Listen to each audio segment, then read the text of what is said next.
Good evening. Looks like we just need Mr. Shada and Julie to show up and then we can get started. Great. Looks like we've got everybody.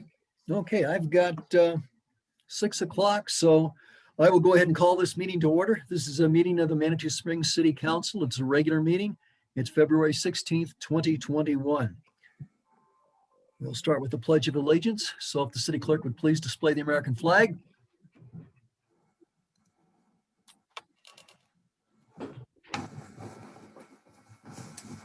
If you'll all join me, I pledge allegiance to the flag of the United States of America and to the republic for which it stands, one nation, under God, indivisible, with liberty, and justice for all.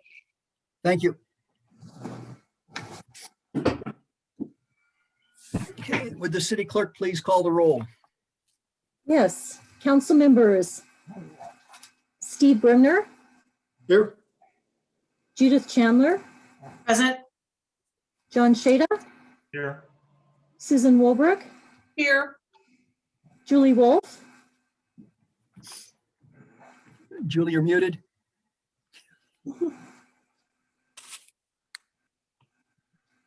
Here. Sorry. No worries. And Mayor Pro Tem Nancy Fortune. Present. And Mayor John Graham. Here. Thank you. Okay. Believe all council members have had a chance to review the agenda. So if there are no objections, I would seek a motion to approve and accept the agenda. I'll move we accept the agenda as published. Motion. Second. Seconded by Councilwoman Wolbrook. Okay. All in favor, say aye. Aye. Show of hands. Mr. Bremner. Okay, thank you. Okay, thanks. See you, Steve. Thanks. Okay, motion passes unanimously. Thank you all. Okay. The next item is public comment on non-agenda items. Judy, I don't know if you've been contacted by anyone, but let's see if there's anyone in the audience who wants just to speak to a non-agenda item. I have not had any contact for this. And if there's anyone in the audience, if they'd like to use the raise hand tool. Okay. I'll give you a little time to use the raise hand tool. Oh, the hand just went up. We have Corey Satella. Okay, so Judy, if you'd bring Mr. Satella over. Okay, and we just ask that you state your name and your address, please. Yeah, hi, can you hear me?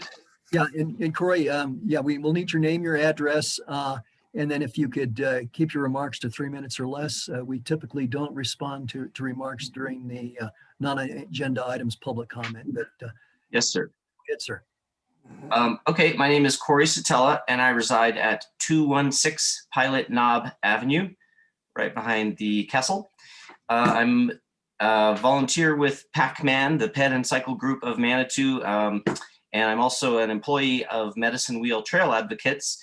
And you might know our name as a group that's cooperated with Manitou Springs for many years. We participated in the development of the post plan and are really involved with the OSAC committee. And I wanted to just reiterate our organizational support on behalf of Medicine Wheel for the implementation of the Manitou post plan, including the multi-use trails and the regional connections that are called out in there. And I wanted to let you know that our board at Medicine Wheel has allocated funds for the possible construction of the Sheep Mountain Trail.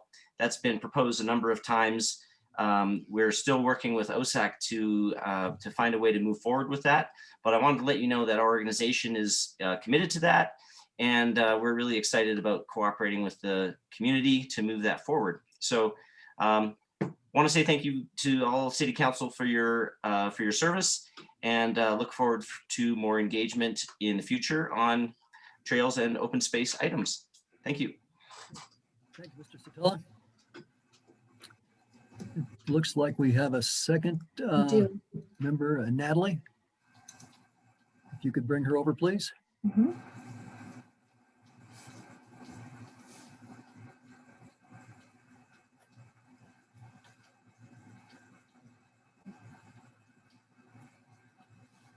Natalie? You just need to unmute you. Hello, everyone. Natalie Johnson, 22 Taos Place. I just wanted to invite all of you once again to a sneak peek tour of the Art Center and library this coming Monday, Tuesday, and Wednesday from 6 to 7. And then additionally to the rest of the community, we will be having a grand opening on March 5th. And that ribbon cutting will be at 11 a.m. on March 5th. Thank you. Thank you, Natalie. Very good. Do we have anyone else? I don't see any other hands raised. No, Mayor, I don't either. Okay, all right, let's go ahead and push on. And the next item is the consent calendar. We have 3 items on the consent calendar tonight. The first is the approval of the February 2nd, 2021 regular meeting minutes. Item 2, appointment of Amanda Taylor as a regular member of the Open Space Advisory Committee. And 3, approval of the mayor's reappointment of Alan Gregory to the Urban Renewal Authority Board. Okay. Do we have a motion to approve? Mayor, I'd like to approve the consent calendar number 2 and 3, but remove F1 for a correction. Item F1 will be removed and entertained following the action on the consent calendar. So we have a motion to approve the consent calendars, item 2 and 3. Do we have a second? Seconded by Councilor Wolbrook. Okay, thank you. All in favor of approving the consent calendar, items 2 and 3, and then discussing item F1 separately, please raise your hand, say aye. Aye. The Aye. motion passes unanimously. Thank you. Okay, so we will take up the approval of the February 2nd meeting minutes. Councilor Chandler, you had expressed a concern, so you have the floor. Thank you. This is under item H, receive or act on council correspondence on page 7 of our packet, starting with Councilor Chandler. I'd just like to say that what I actually said on that last sentence was with a focus on ongoing trail maintenance and acquisition of new open space, not trail space. I'd like that correction to be made. Thank you. All right. Are you making a motion to the effect then to amend it as with your modification? Yes, I move to accept the minutes as amended. Okay. Do we have a second? We have Councilor Wolf seconding.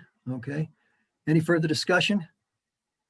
Okay, so we have a motion to accept the minutes as amended per Councilor Chandler's remarks. All in favor, say aye. Aye. Okay, motion passes unanimously. Thank you. All right, on to item G1, hearings.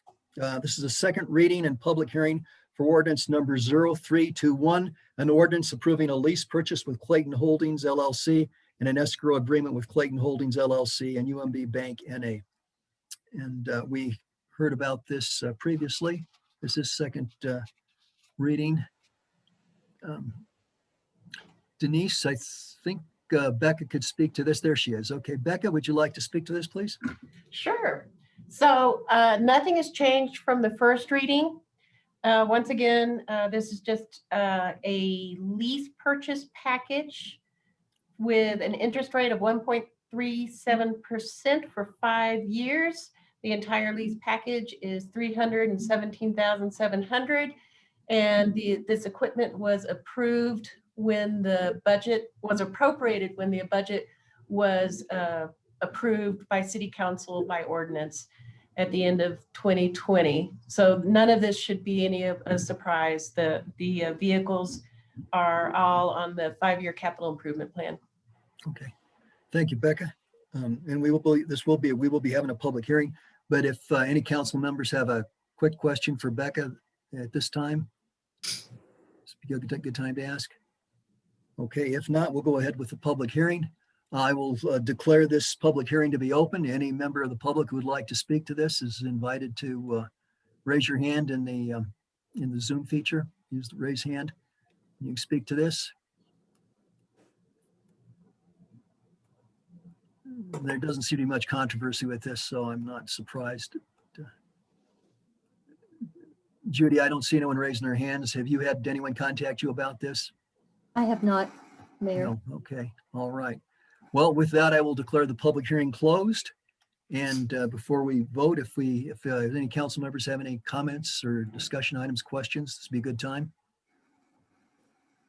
Okay, hearing none, entertain a motion to I accept move this. that we approve ordinance number 0321, an ordinance approving a lease purchase with Clayton Holdings LLC and an escrow agreement with Clayton Holdings LLC and UMB Bank NA.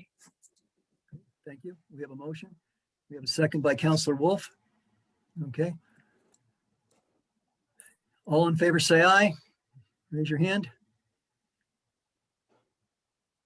Okay, motion passes unanimously. Thank you. Thank you, Becca. Thank you. Okay, pushing on then. Business item H1, review a proposed system improvement program project from Clotter Springs Utilities to underground primary power in Upper Ruxton Avenue. And I believe on this, we're going to have the city engineer Dole Grebnick to speak to this. So Judy, if you could bring Dole over.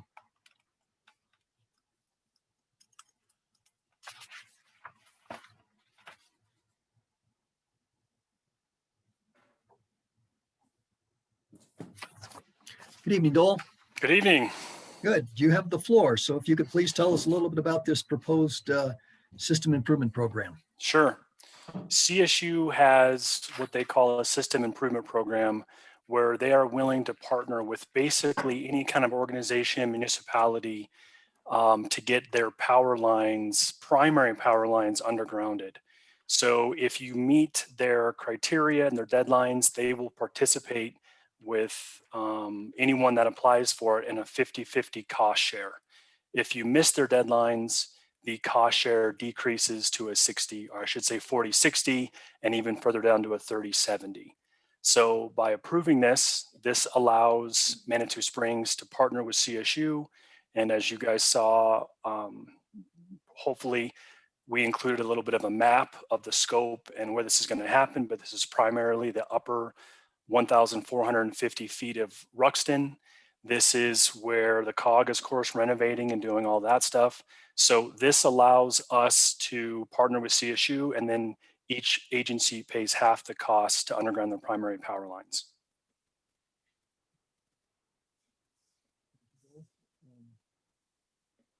Perhaps it'd be best if council members have questions or points they'd like to have Dole respond to. Let's see, Councilor Wolf, I think you were up first, and then we'll go to Mayor Pro Tem. Yes, thanks. So Dole, is this one in a series? Is this part of an overall plan? Yes, yes it is. What's the next undergrounding project on the plan? Well, hopefully it would be from where this one stops, and it would continue down the Ruxton corridor. We purposefully stopped it there because it gets a lot more complicated from that point down to Manitou Avenue, the number of secondary conversions, the complexity of that. And we just went through this on maps, or are still going through it, coordinating all the secondary conversions. And so the secondary lines are all the ones that feed businesses, residences, individual meters. And so that needs to be coordinated as well. So by doing the next phase in a future year, that gives us more time to plan and think through it accordingly. Thank you. Mayor Pro Tem, you were next. So I was wondering, and you may have just semi-answered my question, but this undergrounding is good. I mean, I think it's universally thought to be good for cities to underground their utilities. So that's exciting. But will there be any cost to the residents to hook up or to reconnect? Or what imposition will there be to the residents, and when might that occur? So you're going to like my answer because it depends. And it depends on several things. It depends on how the property is being fed right now. If it's being fed with an overhead line, it depends where the nearest pole is. The answer is it's a combination of things. That it could be undergrounded to the property line and then run up a pole and then swung to their overhead electrical service. There's a variety of ways to do it. And with this approval, we start talking with all. So for this one, we think there's 5 secondary services that have to be discussed. And so we'll start discussing those with those 5 property owners and figure out how they're being fed. You know, because if they have a power pole that's kind of far into their property, oftentimes we'll just underground it to that power pole and then run up the power pole and swing over to their existing service feed. So it really does depend property by property how it's going to go, but it's with the owner's permission. I mean, they are in partnership with us as we work through that. And do you guys do that coordination with the property owners or does CSU? Yes, CSU does not want to always be the lead on some of that, but because we're a small agency, CSU really is helpful and supportive of that. And so they have helped on maps. They were the lead point of contact for all those undergrounding and secondary services, but they don't want to serve in that capacity. They're not really staffed for that, but because we are, like I said, as small as we are, they've been really helpful. Thanks. Councilman Sheridan? Yes, I have some questions and maybe people in the public want to follow along because I think this map is a little difficult to read in terms of the color coding. And so Dole, maybe you can answer these questions. So the undergrounding will happen in the purple lines there on Ruxton and Winter Street, is that correct? That's correct. Okay, so then what about the dotted lines that show there for those residents on Fairview?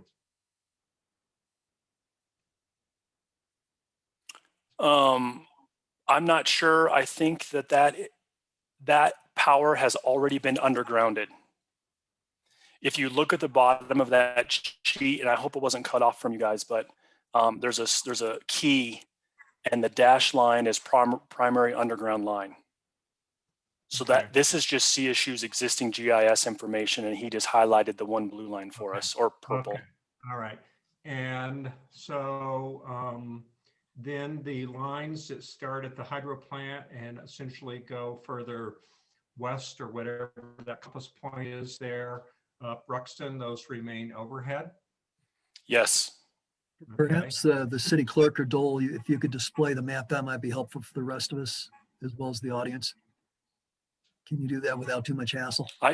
Judy, is it better for me to do it, or Well, is do I that, have the permission to do it?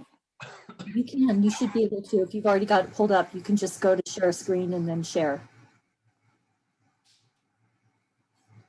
Oh my God.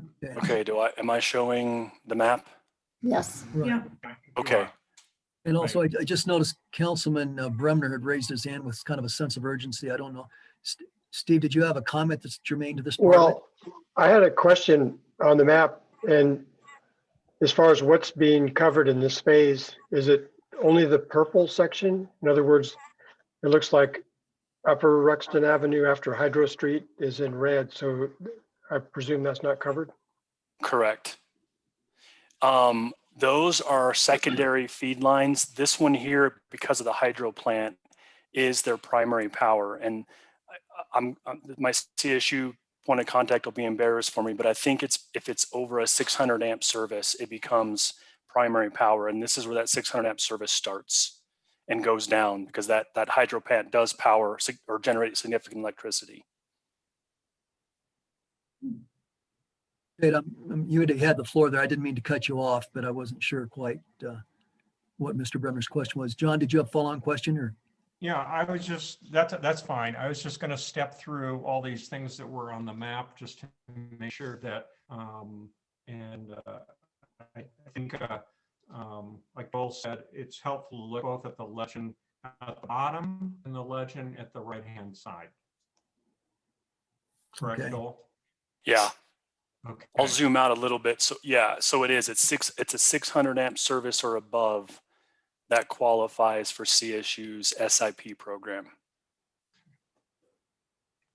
So basically the cost to the city of Manitou Springs, as far as is going for this purple line here that starts at approximately at the hydro plant there. So all the way to essentially where Winter Street approximately joins Ruxton, and then this little spur of a line that goes over across the Iron Springs Chateau, that's $360,000, correct? Yes. Okay. So will there be, in that corridor, will there be any overhead utilities left? This is only for CSU's primary power. So, you know, that area has a lot of stuff happening up in the air. There could be communications, cable, phone, that kind of stuff. So those lines could remain. This is primarily, and this is also, and I know you brought up the price, this has to be encased in concrete, which is one of the reasons why it's so expensive. But no, this is only for their power lines. So if there's any other telecommunications running through there, it'll still be in the air. Isn't it? But I believe that's in their service agreement that everybody who is on their poles that would be CenturyLink or Comcast or anybody else they've leased space to, aren't they compelled to put their stuff underground too? I think that's correct, but you know, until this contract is signed, no one has coordinated with them yet. Okay. I just wanted people's expectations set in terms of what's going on, in terms of what, you know, we're getting out of this thing.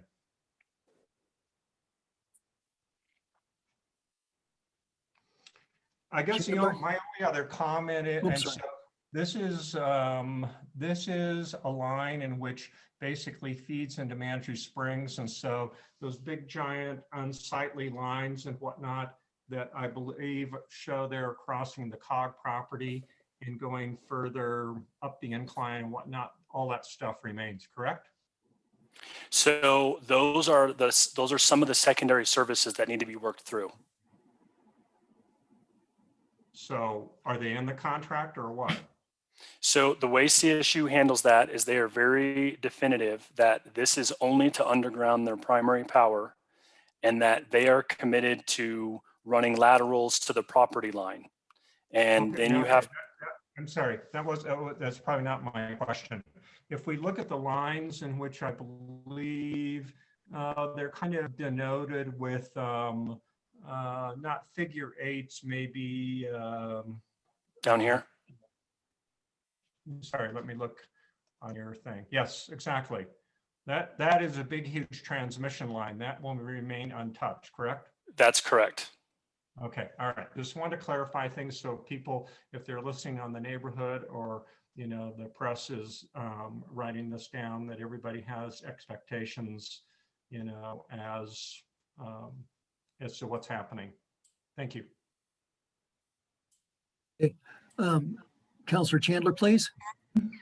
I have a question regarding, it starts on page 58 and at the top of the page, it says chapter 11 and it's 11.01 conversion of existing system.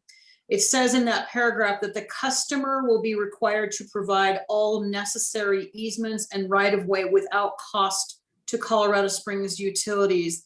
Could you expand on this? And I want to make sure that this is not also an additional cost that the residents will have to bear. So could you explain that to us? The expectation is that all of this undergrounding is within the CSU service agreement areas that they already have agreements with. So it's not getting relocated or moved.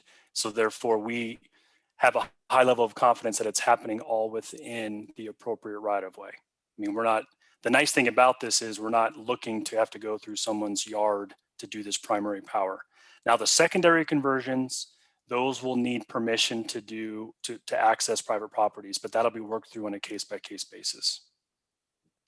So high level of confidence doesn't rule out the possibility that that might occur to a few residents. I just want to make sure I'm really clear about that.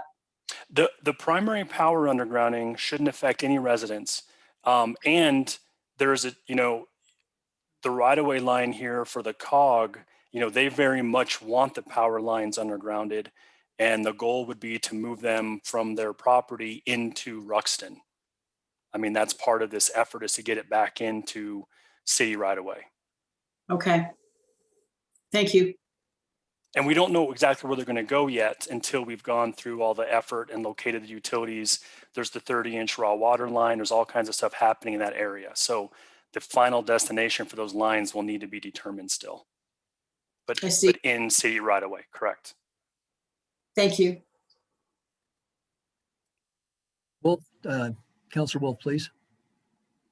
Thanks. Joel, so can't we require that if there are any lines on the same pole that's being undergrounded, that they also have to be undergrounded? Can't we? And maybe this is more of a question for Jeff, I don't know, but that just seems like we're spending almost $400,000 and it might not look too different. So can we underground other stuff while we're at it and legally? Because your answer seemed to be like, well, it's not in the contract, so maybe, hopefully, probably, we'll see. Can't we require that, or how does that work? Well, I'd have to take a look at your franchise agreement. The general rule is you can require undergrounding, but it's going to end up costing you if you require it to be undergrounded. So I guess I'd have to look at what your franchise says. And then I guess if CSU isn't planning on undergrounding those as well, we should probably look at what we could do, what the cost would be. I don't think you can make CSU do it at their cost. No. So I know someone else had a question, and we just went through this. And typically, I know on our MAPS project, the utility companies, the telephone communications, they did underground their stuff because they want to underground it as well. And we coordinated with them. I can't go and contact them and begin these discussions until I'm for sure knowing that we would potentially be doing this with CSU. So this is step one. And, our ultimate goal is to get all the utilities undergrounded and to open up the sight lines and to make things better.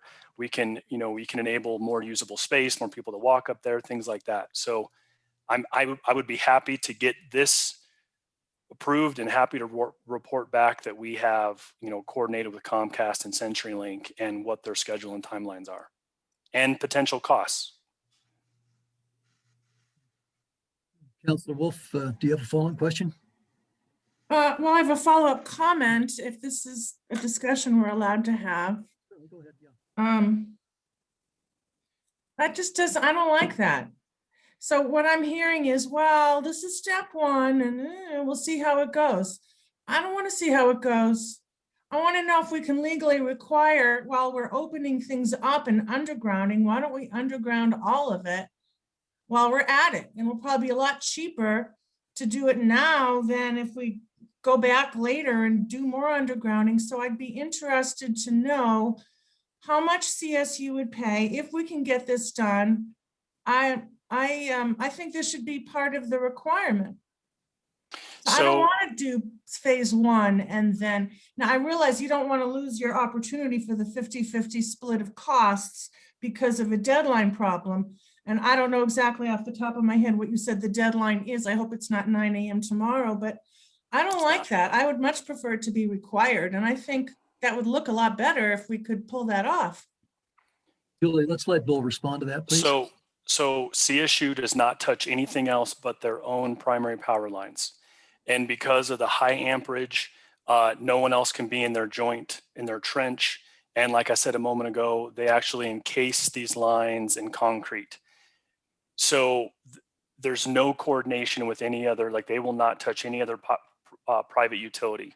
So this is first. If I know for sure that CSU is going to be doing this, they usually are CSU poles, and then they have a license agreement with CenturyLink to allow them to hang their utility on their poles.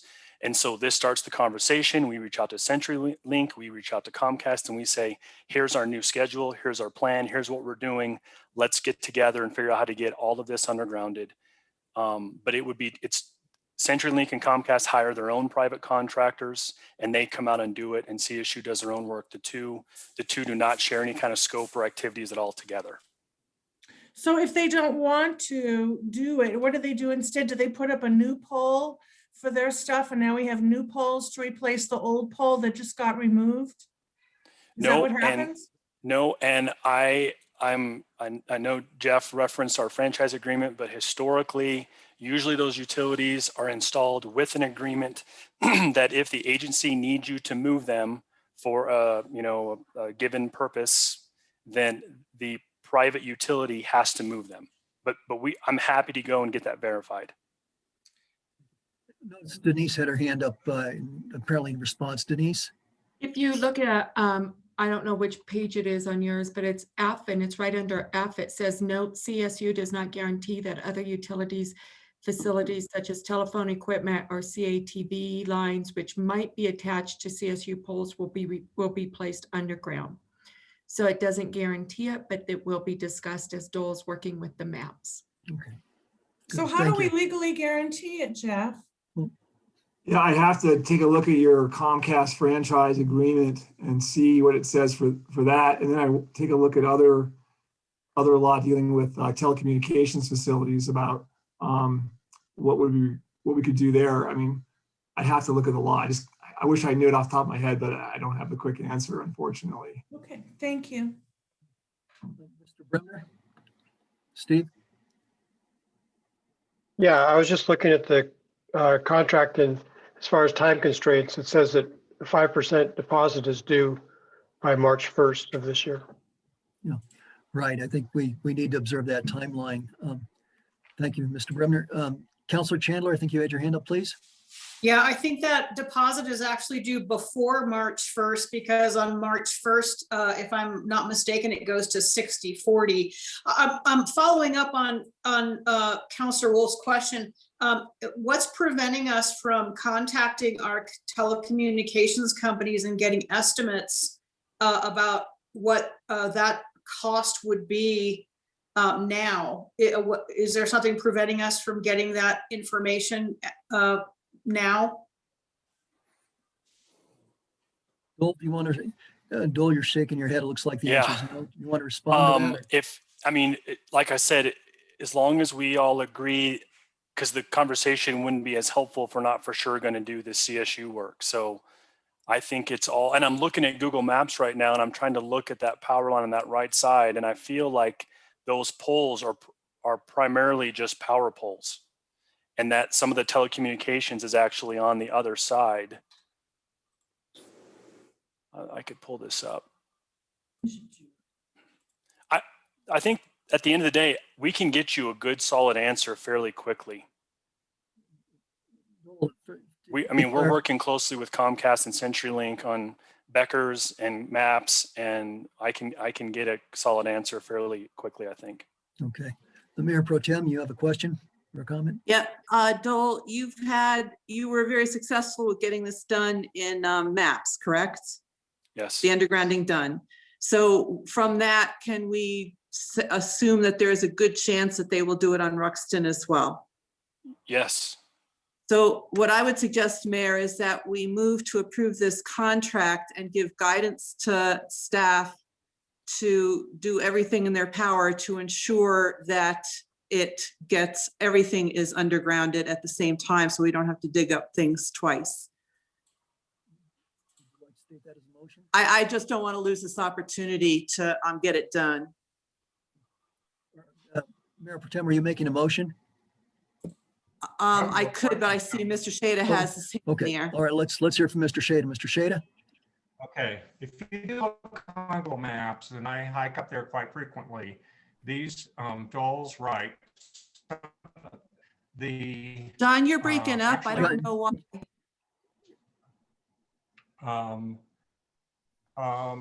Well, I'll try and not break up. It appears like there's two sets of poles. It looks like Comcast is sitting on those poles that are marked on the map to be removed, but it looks like the phone company is a big rat's nest all along the cog railway there, essentially on the kind of the east side. Okay.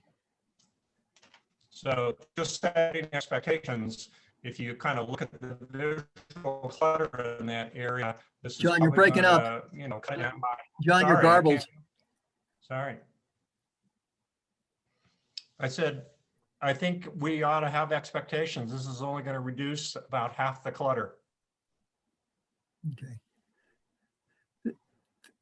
This by itself, I think, would only reduce half the clutter, but we would have the opportunity to try and piggyback as much additional work on top of this, I think. Now, Dole, correct me if I'm wrong, but I believe this is really a 2-year cycle. The first year is design and they have to order materials. That is, CSU would have to order materials. So we're not looking at construction starting until sometime in 2022. Would that be? So we've got a little time to do the next iteration, go out and talk to the various other utilities and try to coordinate as much as possible, as I Yeah. understand it. That's And correct. And okay. since, go ahead, I'm sorry. And I'm sorry, and I think that was the sense that I got that the Mayor Pro Tem was proposing, that we go ahead and get this approved and try to get that 50-50 sharing locked in so we can make plans and move on to the next step, next steps, plural, which would mean, trying to get as much cooperation as we can out of the other utilities, as you've done with MAPS and as was done in downtown Manitou. Yeah. In my experience, the private utilities have been very agreeable as long as we give them enough notification. Now, the good news is that since Ruxton isn't very busy, we don't have to worry about traffic at all. I'm kidding.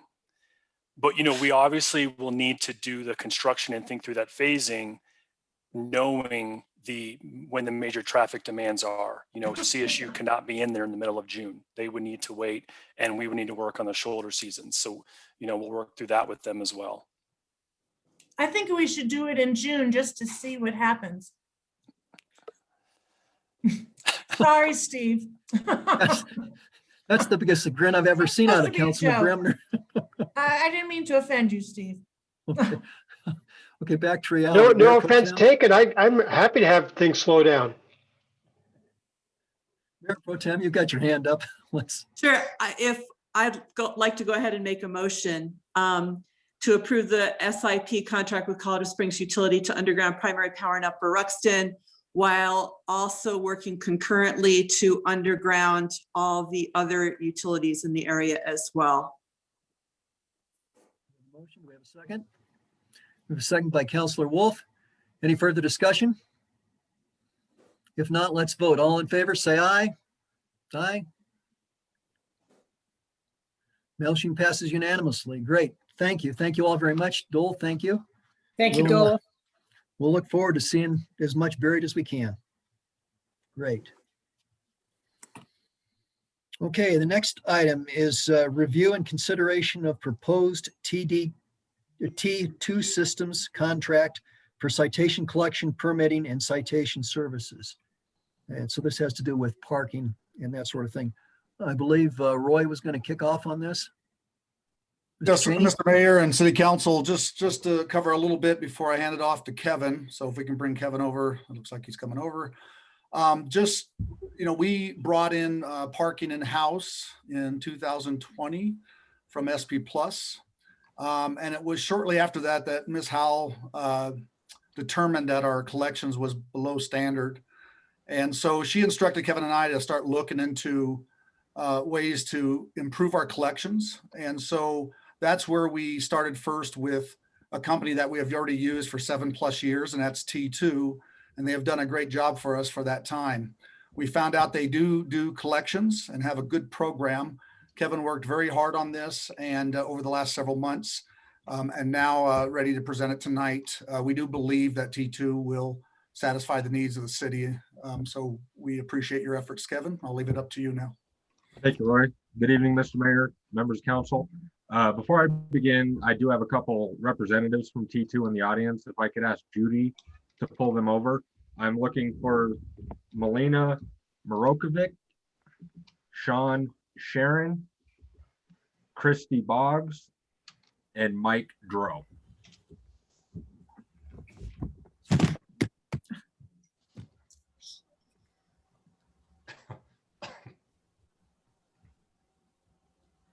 What was that last name? I'm not seeing the mic. Mike Drow, D-R-O-W. Yeah, Drow family identified there. Oh, family, thank you.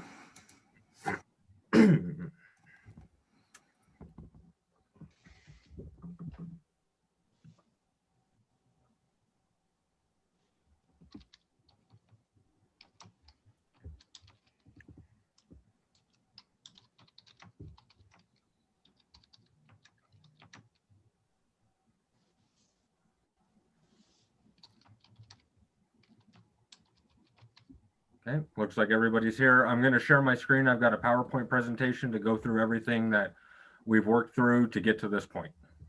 Okay.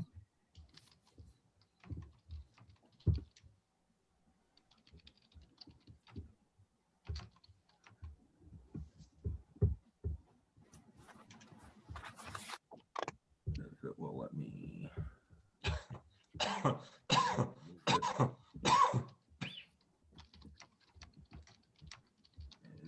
It's not letting me change over the screens. Okay, I'm going to begin. So to echo what Mr. Cheney had said, when parking was brought in-house from SP Plus, the KPIs that everybody has seen was asked of the parking department, and one of the areas was our unpaid debt of parking citations. That led me to investigate that neither SP Plus nor the city had really been monitoring that, as parking was primarily under planning, and planning has a completely different job, and parking in itself is its own world and entity.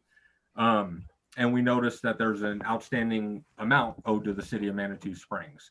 I began researching current vendors that parking is used and that we had brought over with the merger into the city from SP Plus. And I found that T2 Collections or T2 Systems offers a collection service. By doing this, we will essentially save the money that our current vendor, Passport Inc., is charging us on the collections, and their collection practice is not very aggressive. Currently, they send out 3 delinquent violation notices, and after 36 months, the debt is written off and they stop attempting to collect. What they are able to collect ends up costing the city 25% of the collections for the first $150,000 collected annually. Anything in excess of $150,000, they keep 23% of that. It also led to finding out that T2 offers a citation issuance service as well as an online permitting platform. This will, as I believe, and others in my department that I've spoken to, believe that this will greatly enhance the efficiency excuse me, of the parking department, having the majority of our operations under one vendor. We're no longer having to reach out to multiple vendors should there be an issue with any kind of communication between the kiosks that we currently have that are operated by T2 software and backend programs, and the Passport Inc., which is our handheld citation devices. Currently, if I'm having a communication issue, I reach out to T2 to see if it's a problem on their end, and then I'm reaching out to Passport Labs Inc. to find out if it's a problem on their end. This will bring all of our operations under one umbrella for an easy, quick answer, as well as an efficient operation. I've reached out to some local municipalities within Colorado that currently use this system through T2, as well as others. And I've heard nothing but raving reviews. The city of Boulder, I spoke to recently, they use the collection services as well as the citation issuance service.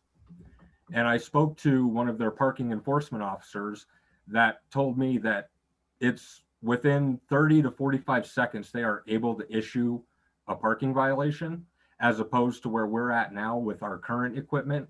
We're at 90 to 120 seconds. So they're able to move through paid parking areas faster that validate license plates or if a citation needs to be issued. And with that, I'm going to turn it over to Melina Morokovic, and she's going to continue the presentation with more T2 information. Hi, Kevin. Thank you very much for that introduction. Can you please advance the slide deck to the slide I would that love starts to, with who we are? and it's not letting me. Let me try bringing it up one more time.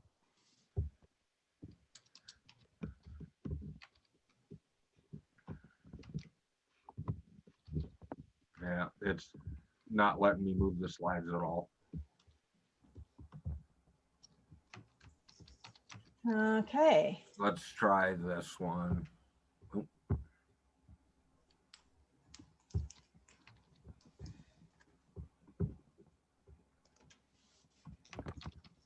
So I was able to get this one up.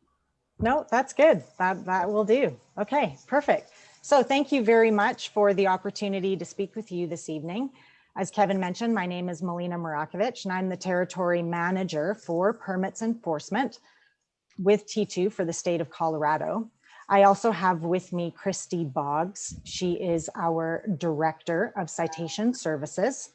And I have with me Sean Sharon, the Sales Director for Permits and Enforcement, and Mike Drow, our Senior VP of Sales and Corporate Development.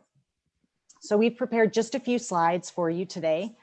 What I'd like to do is I'd like to give you just a brief overview of our company. Kevin's done a great job, but I'll talk to you a little bit about this slide here. I'm also going to talk to you about what solutions we are proposing to the city. And then Christy's going to take you through our delinquent citation collections process. Finally, I will finish up with a few references, and then we will, of course, answer any questions that you might have. So T2 system started back in 1994 with our permits and enforcement parking management software. And we're considered to be a technology market leader throughout our history, adding on solutions and technology throughout the years. So we've added on parking access, revenue control, gated equipment, pay stations, as you know, as one of our long-term customers, of course, and then also citation collection services. So CCS, that is our citation collection services. It's a wholly owned subsidiary of T2, and it started in 2006. And we're a member of the Association of Credit and Collections Professionals, and we also follow the Fair Debt Collection Practices Act. And T2 prides itself on relationships with customers. So not just being a vendor, but having a partnership with our customers and growing with them as they grow. Kevin, next slide, please. Okay, so as part of our proposal, what we would like to suggest is a comprehensive package of permits and enforcement and collections. And so when combined with your multi-space pay stations that you already have, it's going to give you a unified platform of solutions all under one roof. So the first line item, Flex Permits and Enforcement, that's the back end office software that's going to allow you to see and manage all of your permits and an enforcement in the back end system. Flexport, Permits, Enforcement and Accounts, that's our online customer facing portal. That's where parkers go to register or purchase for a permit. They can pay for their citations, etc. Request appeals, that's a good one. Yes. Sorry for interrupting, but I'm not, what kind of permit are you talking about? These would be lot permits or the residential parking permits, Councilor Wolf. Thank you. Thank you for asking. That's a great question. Okay, so mobile enforcement app, that is our citation issuance device. That is how you issue citations out in the field. I'm also proposing that we integrate with your existing mobile LPR vehicle that you have today. And we are also proposing delinquent citation collections. It comes with an interactive voice response system. That's the system where city parkers can call in and get an automated system that responds in English and Spanish, allows them to pay over the phone, as well as get information on what they might owe. So that is what we are proposing. Now, Christy is going to speak to you specifically about the citation services portion of what we are proposing. Yes, thank you, Melina. Can everyone hear me okay? Okay, Yes. Yep. excellent. So with citation collection services, we state that we manage our parking, not necessarily just citations. With our services, we do send out the parking notices. Once we pull an account in for collections, we pull it into our system. We use a complete separate system through DAX, which is called Beyond. And in that system, we have established practices and we advance the citation through the collection process. We work directly with our clients to ensure that we're meeting their expectations and enforcing any type of policies that you have in place there at the city. We also use a soft collection method, and we do that to help our customers protect their reputation. We understand that it's important for customer service. With our customer service approach, we have been able to collect millions of dollars for our clients, transforming that bad debt into a positive cash flow for their parking departments. In addition to that, we also have a client portal. And in the client portal, this gives you a view-only access into our system. So you can go in and actually look and see what we are doing to work on the accounts, what letters are being sent, as well as it gives you access to a few different reports. So some of the reports that you would have access to are payment reports, which show you all the citations that were paid for a specific time period, and those are real time. You can also go in and look at any of the citations that were transferred. So if you transfer citations over on a weekly or a monthly basis, you can go in and actually see how many accounts were transferred and how much that dollar value is. Also, there's a debt analysis report that gives you an idea of how much debt has been sent over a specific time period, as well as what that collection rate is. So those are reports that you would have access to within the client portal, but you will also receive those reports on a monthly basis with the invoicing. Next slide, please. So some of our processes include the collection notices.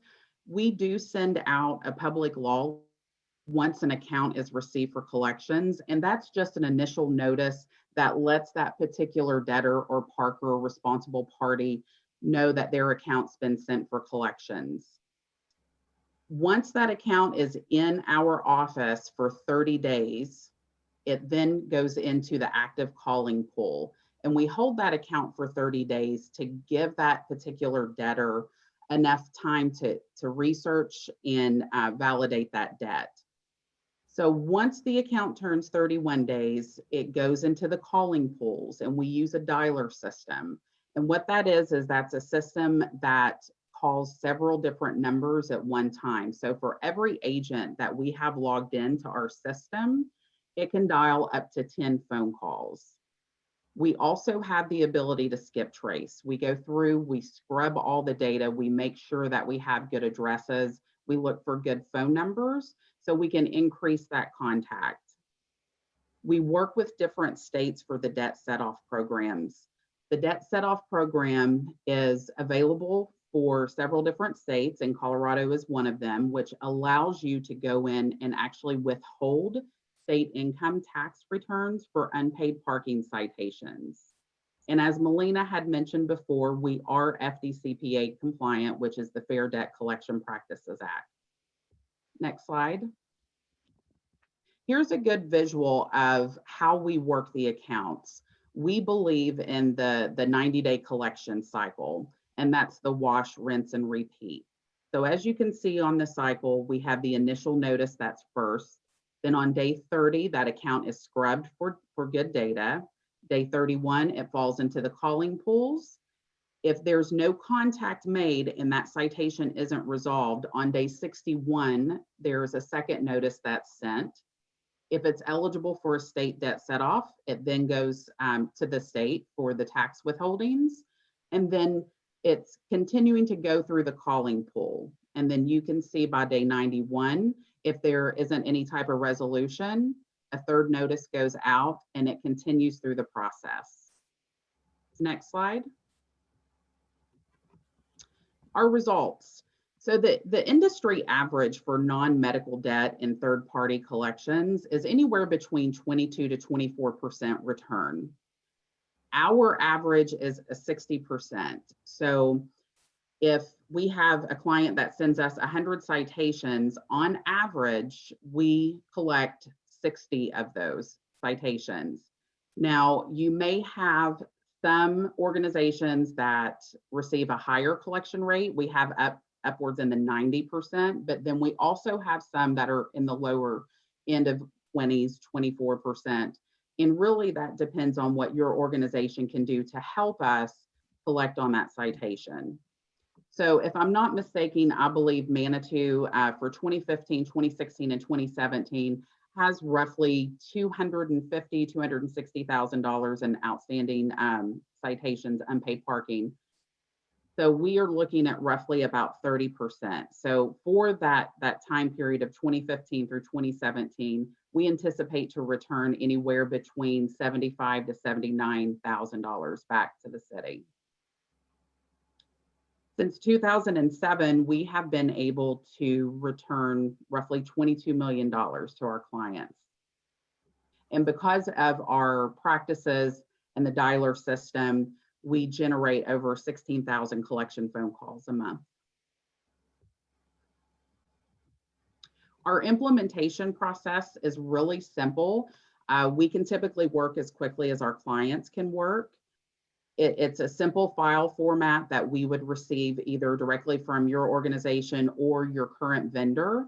And we would just transfer the file of accounts into our collection system and start working those accounts and put it through the cycle.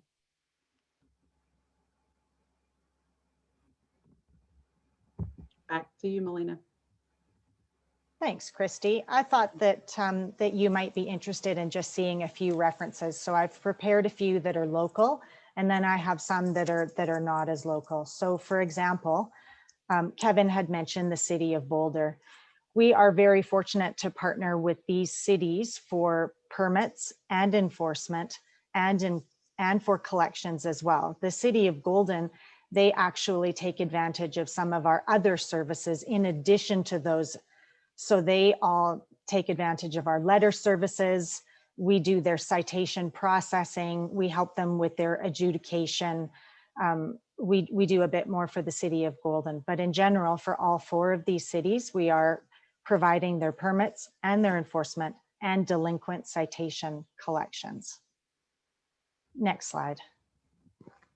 And this is an example of some other customers that we feel very fortunate to partner with. They also are permits and enforcement customers that also take advantage of citation services, delinquent citation collections. The city of Davis and Loudoun County, they also take advantage of our processing and letter service as well. But we would be happy to provide you with some contact information if you were interested. And we would very much love the opportunity to work with you.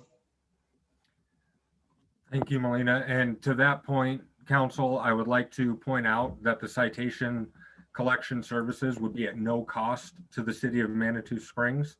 The cost that is associated with this contract is to implement the software for the enforcement and permitting applications. Melina, would you like to explain a little bit on the zero cost on collections? Absolutely. So how it works is we add on a 30% fee when it gets passed over to citation collection services. When we collect on that debt, we keep the 30% and we return to the city the full amount of that citation that we collected on. So the service does not cost the city anything. you are being made whole on your citation amount. Thank you.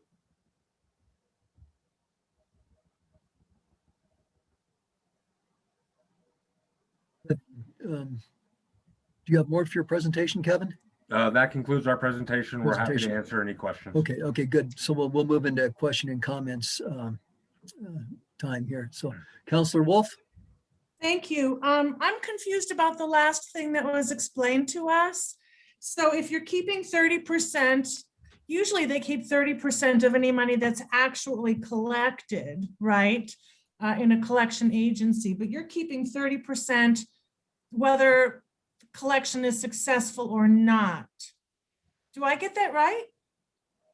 No, we keep 30% that was added on top of the citation only if we are successful in keeping that and in collecting that debt. And so if I owe $30 on a past due parking ticket, you're allowed to charge me $30 plus 30% more so that your fee gets paid and then the city gets my $30?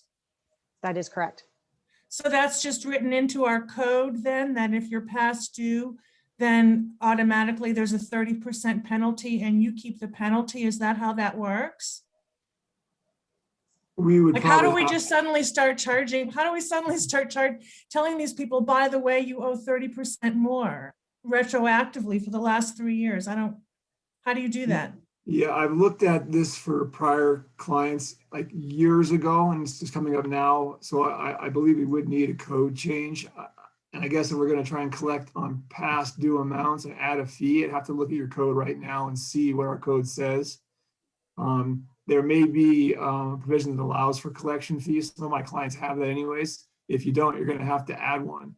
And then I'm concerned about the retroactive issue as well. I was just going to say, you can't do that retroactively. I can't imagine. You can't do that. How can you do that? Well, I don't want to say you can't because I don't know for sure, because I never like to basically put the city in a bad position by saying absolutely not, but it's a concern. I'd have to look at it. But but explain to people about the ex post facto law and what I'm talking about. Well, you're basically talking about increased punishment that you weren't aware of at the time that you committed an offense, basically. Which is unconstitutional, unless there's a special exception, right? Right, and I need to look at your code and see if it has a provision that might allow you to already capture that. Because, for example, if somebody, we have other situations where you can certify things to the treasurer for collection, and then extra fees get added on. Your code might allow for collection fees now. I just don't know, but it's a valid concern. We'd have to look at. Okay. May I ask other questions too, Mayor? Julie, go ahead, and then we'll move on. If you could think Okay, because I have a lot of questions, so you might have to cut me off at some point. What I want to know is a cost benefit analysis. Has anyone done a cost benefit analysis? Because I don't understand the point of, I'm just kind of confused about why we're going to spend $152,000 to issue citations, because they're a few seconds faster, Kevin said, than what we have now. I mean, I understand we need a decent collection agency that's actually going to go to court. Oh, that's the other part of my question, is if the city's going to get 100%, and if this actually has to go to court, I understand that you have attorneys that will take it to court, right? If the payment isn't made, isn't that part of the service? Hello? Melina, somebody? Is this part of the service, is that you're gonna have attorneys take the people to court if there's non-payment? So, no, we do not. You don't? No, we do not. Oh, so you just do the collections part? Okay. We do. And so why are we paying $152,000? It's so that we can increase the speed of our citations? I need help understanding the cost benefit analysis of that. Currently under our contract, Counselor Wolf, we rent our equipment for citation issuance at $90,000 a year. So over the 3 years that we would pay for this T2 system, we would initially be paying $270,000 for citation equipment versus the $152,000 to own the equipment. And then the second and third year, is that a user?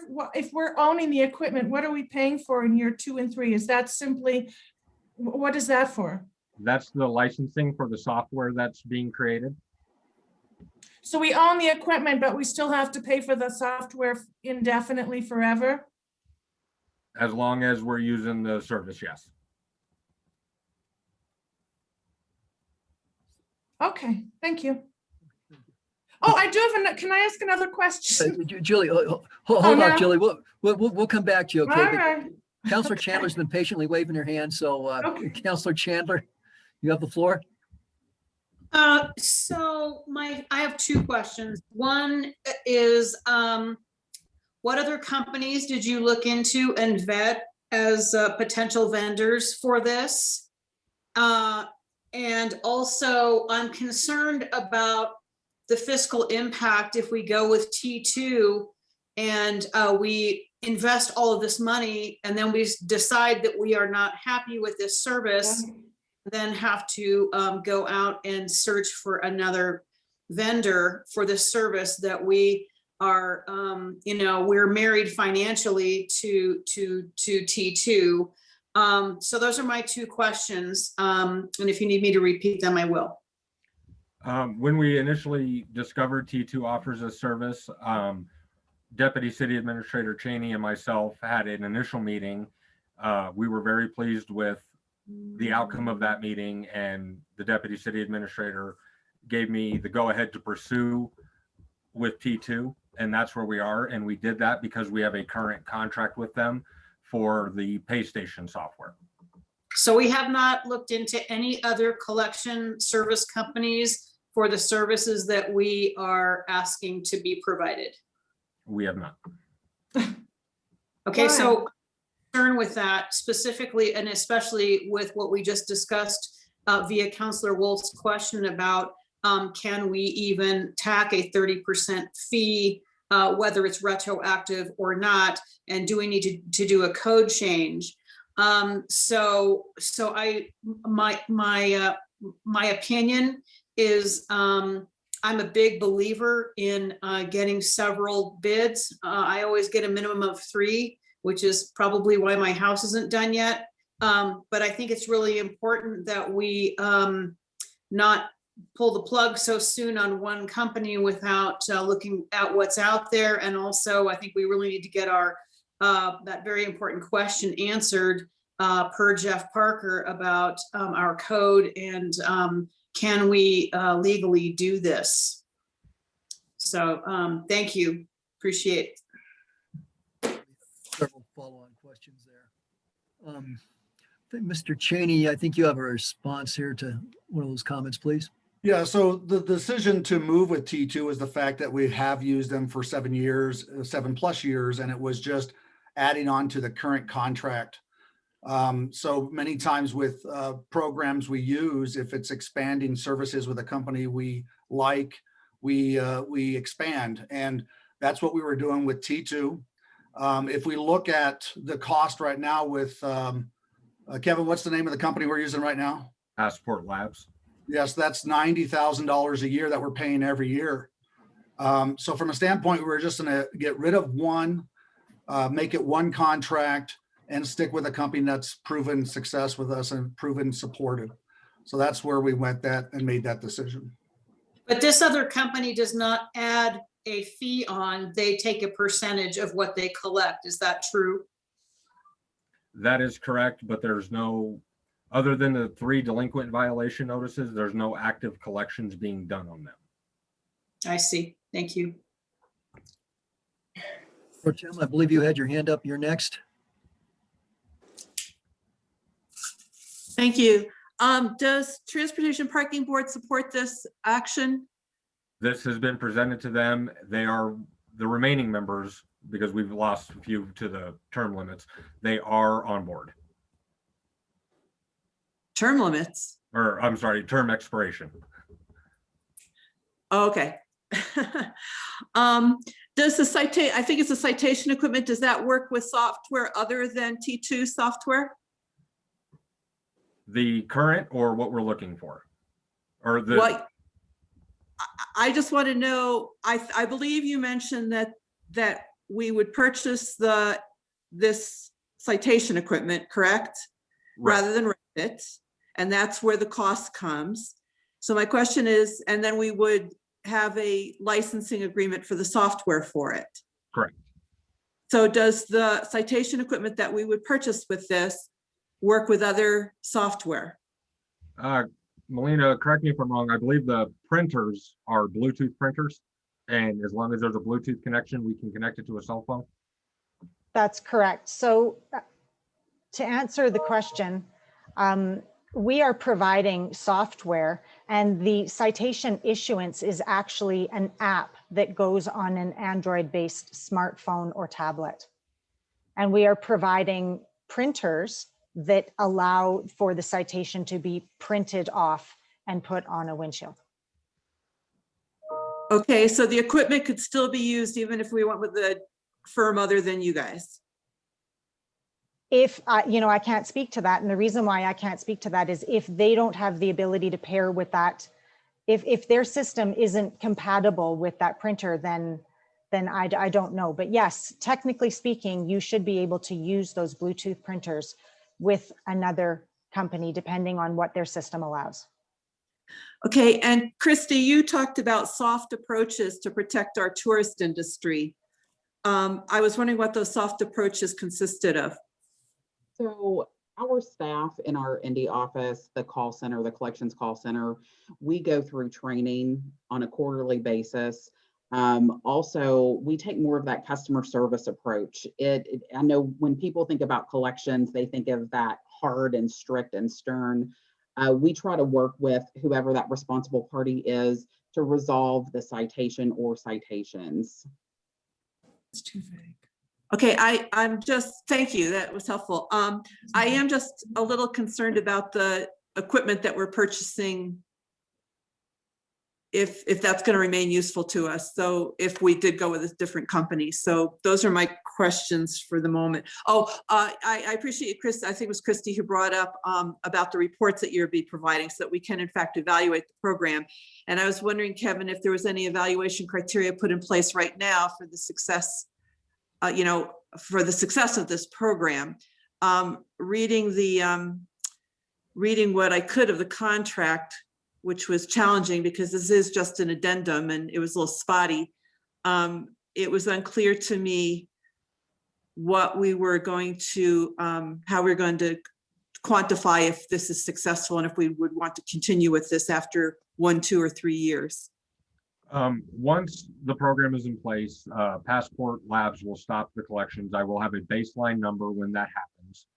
Currently, my baseline number as of January, because they report monthly, is there is $236,519 in outstanding debt. So if we were to go with this company and this contract and we were able to implement, I have a base number from our previous company to go off of and compare with any reports that are sent from T2 or that I can go in and pull at any time. So I can monitor this on a daily basis. So currently T2 is, history says that we should be getting hopefully 60% collection, taking off the 30%. Well, no, it wouldn't take off the 30%. That would be an add-on. And what is Passport's success right now? What is their percentage collection right now? Let me pull up my last KPI because I actually have the equation in there for that, and I will be able to let you know. Yeah, sorry, I should have looked back at the KPIs. I failed to do that.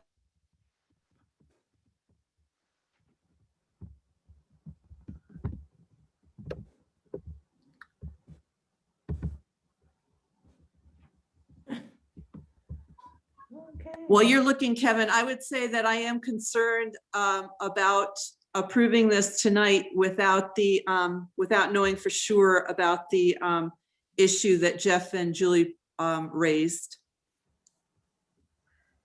That's understandable. According to January's KPIs, Passport was at a 28% for the month of January on what they collected versus what is outstanding. Okay, thank you. That's substantially different then. Thank you, Kevin. Counselor Chandler, Counselor Chandler, and then we'll go to Counselor Wolf. Counselor Chandler?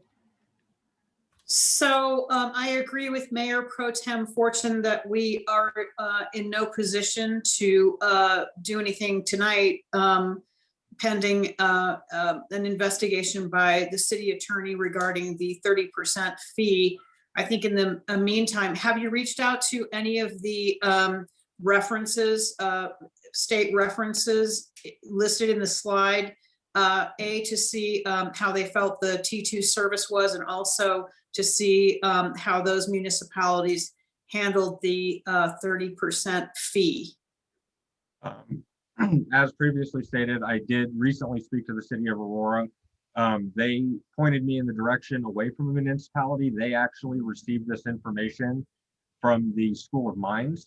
That's where they got the contact information to go to T2. I was unable to contact any of the finance or collection side of them. Nobody returned any phone calls or emails, and I followed up several times. But everybody I spoke to had raving reviews on the other services that are being proposed and that are being used. Can you repeat that last part, Kevin? Other people had what?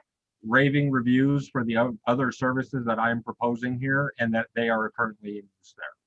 So they had raving reviews over the citation issuance services as well as the collection. Is that what you're saying? Nobody from any of the finance departments or anything like that returned any emails or phone calls, and I followed up multiple times. I can continue to do so because I am curious myself. I'm just wondering if other municipalities and businesses listed in the references are enjoying a 60% or around their collection rate. Melina is the territory manager. She might be able to attest to that, being in contact with the other clients. Actually, Christy, can you please assist me with that? Are you aware of the collection rates for our customers? Sure. So as stated, the average is 60%. We have some municipalities that receive a higher and some that receive a lower. The references that were provided, I don't have their overall collection rate handy, but I can get that information and share it with Kevin so he can pass that to you if that would be helpful. Thank you. I would like to see that. Absolutely. Counselor Wolf, I think you are next after Counselor Chandler. Thank you. I'll try to run through these. Actually, one of those questions got answered. I just want to clarify. So you're saying there's you can put a prejudgment hold on a tax return without going to court on a past due parking ticket? Did I hear that right, Melina? Christy will actually respond to that. Yeah. Christy. Yeah. Right. So it's not necessarily a judgment hold. You would contact the state and get approved to be able to withhold the income taxes for the unpaid parking citations. So isn't that after you go to court? No. So it is a prejudgment. Oh, wow. Okay. Yes. The other question I have is more of a math question that probably someone from our own city would have to answer. If I'm understanding it correctly, if we come in right in the average and we have a 60% collection rate, and what is our rate now, Kevin? 28%. 28? 28, yes. So what is the dollar difference between 28 and 60% in a year's worth of our unpaid tickets? How much money are we talking about here? I don't want to spend $50,000 to collect an extra 60 grand. So I'm just curious. I realize the 150 isn't just for the first year, but I'm trying to get some numbers behind this so I can do some logical analysis. So how much more money will we make in a year between 28 and 60%? Does anybody know? That really depends. Our months are so different as the debt fluctuates. We issue more citations during our tourist busy season. Oh, well, let's just do the last 2 years average. If we know an average, we have $70,000 worth. You must know on average for the last few years what our uncollectibles are. I realize every month is different. I'm looking at an annual average, not a monthly average. So annually, I mean, otherwise, how can we make an intelligent decision? If you tell me that the dollar amount is such that we're going to save all this money, that will help us analyze this question. Julie, if I could just interject here, a question perhaps. I guess it looks like we have a number of outstanding questions, and I think the sentiment of council in general is we'd like to get these things answered. So I think it would be important that we get those questions asked tonight. I don't know that it's realistic to expect answers. Oh, So that's fine. No, okay, so what I'm going to do is I'm going to ask Roy and Kevin if, for instance, if we were to postpone taking any action on this for another till our next regular meeting, so that'd be the 2nd of March, and that would give you the opportunity to get some more information from us, and actually the T2 people, if they could be involved, my proposal would be to ask our questions tonight, give you guys a chance to answer back. Would that delay of 2 weeks, would that present, how much of a hardship is that on the parking program? Kevin? Not much at all, Mr. Mayor. And to Julie's point, I did some quick numbers based off the numbers that I was able to pull today. Currently at the 28% of the $1.7 million of citations that have been issued since 2013, 476,000 roughly is their collection rate at 28%, which is the most recent number I have, versus what would be the T2 at 60% average of 1.02 million. Are you looking at all of the tickets that are issued? I'm looking at all of the tickets that are typically unpaid. We're not going to have to put every ticket in collections. I only want to know about it doesn't matter if you write $10 million of tickets a year. I just want to know what are the average annual unpaid tickets so we can analyze how much extra money we'll make between the 28 and the 60%. I don't want the numbers to be based on the total tickets that are written. I'm assuming that most people pay. My other question is, who does our water bill collections? We do it. We can, but we don't send it to collections because if you don't pay, you get shut off. So we have really zero debt in our water bill. Okay. And when Christy was talking about the soft collection method, it sounded like it doesn't mean you have authority or discretion to negotiate a compromised amount. You're just extra sweet and nice and take your time with these people. Do I get that right? So if the city allows for us to do any type of negotiation, we can. So any type of settlements or taking off late fees on the citations, then we can do that. It's very client specific. Is there no opportunity for us to do a trial period with your company where we don't go ahead and purchase the 6-figure software, but we try it out for a while to see if it works well for us, or is it like an all or nothing deal?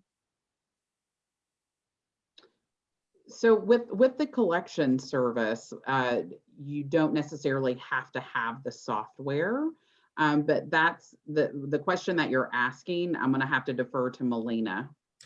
Okay, and I'm asking exclusively as to the citation issuing devices because that's the $152,000 thing. You know, if we have to switch to a different collection agency someday, you know.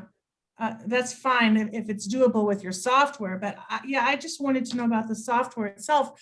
Can we try it out for a while? So typically we don't do trials, and the reason why we don't is because we are customizing this system for your processes. So we are building the system. There is implementation that goes into it. We have an installation period where we follow a statement of work and we have project deliverables, and we are designing the system based on your requirements. And so because of that, trials are typically quite difficult to do because of that customization and that configuration. And then what T2 services do we use now? I'm sorry, but I missed that. Currently, we use the Digital Iris software. That is what controls the pay stations, and the BOSS software, that's back office system support, I believe. And that's what sets our rates and We get our financial reports out of those. We get our transaction history from that. That's what currently tracks our parking revenue. And multi-space pay stations, sorry to jump in, but you also have the multi-space pay stations, the actual hardware. And then last but not least, Denise, do I understand correctly then that thus far the city never sends any of these to a collections attorney? We just stop after we ask them to pay and they pay or they don't pay, and that's the end of the story. That's how it's been so far?